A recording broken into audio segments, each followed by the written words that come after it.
Czy żyjemy w czasach, które zostały przepowiedziane dekady temu?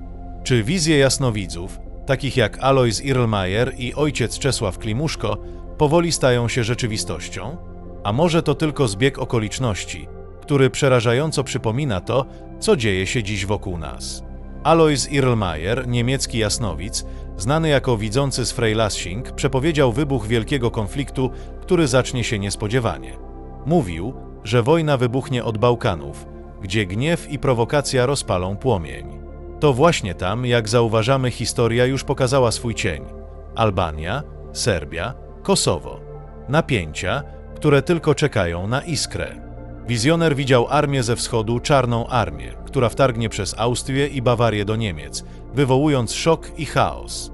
Dziś wiemy, że elitarne oddziały Rosji noszą czarne mundury, a konflikt na Ukrainie i groźby pod adresem NATO są przerażająco bliskie wizji Irlmajera. Irlmajer mówił też o żółtej linii, zaporze ciągnącej się od Morza Północnego aż po Złote Miasto, Pragę. Linia ta, pokryta żółtą mgłą, zabija każdego, kto przez nią przejdzie. Dziś możemy to interpretować jako zaporę chemiczną, broń ostatniej szansy, która ma powstrzymać marsz armii. A potem nadchodzi coś gorszego. Irlmajer i Klimuszko obaj niezależnie opisywali przerażającą scenę. Rakiety pomkną nad oceanem, skrzyżują się z innymi, spadną do wody, obudzą bestie. Woda dźwignie się jak góra, zaleje Europę. Klimuszko widział transatlantyki unoszone jak papierowe łupinki. Mówił o fali, która zaleje Hiszpanię, Włochy, Rzym i dotrze aż do Polski. Woda ma przykryć jego grób w Elblągu, a Kaszuby stać się wyspami. Irlmajer widział samolot zrzucający coś do oceanu, po czym połowa Wielkiej Brytanii znika pod wodą, a Paryż i Londyn przestają istnieć. Czy to możliwe? Tak. Dziś istnieje broń, której nie testowano, jak rosyjski Poseidon, torpeda atomowa zaprojektowana, by wywołać radioaktywne tsunami. Eksperci ostrzegają, fala nawet 50 metrów wystarczy, by zniszczyć całe wybrzeża, zatopić miliony i wywołać globalny chaos. Woda nie tylko zabija, niszczy infrastrukturę, skaża źródła, zostawia zarazę. Czy rakiety mogłyby skrzyżować się nad Atlantykiem?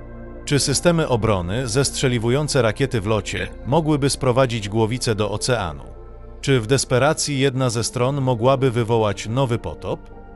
Jasnowidze nie opisywali strategii wojskowej, nie znali technologii, ale widzieli obrazy tak potężne, że dziś wydają się być przestrogą. Nie po to, by nas straszyć, ale by obudzić, bo po tych ciemnościach, jak mówił Irlmajer, nadejdzie światło. Nowy porządek, pokój i odrodzenie. Ale najpierw musimy przejść przez próbę.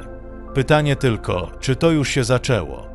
Wyobraź sobie, że ktoś zebrał 350 różnych przepowiedni, słów szeptanych przez jasnowidzów, spisywanych w klasztorach, przekazywanych przez pokolenia i ułożył z nich jedną wspólną wizję.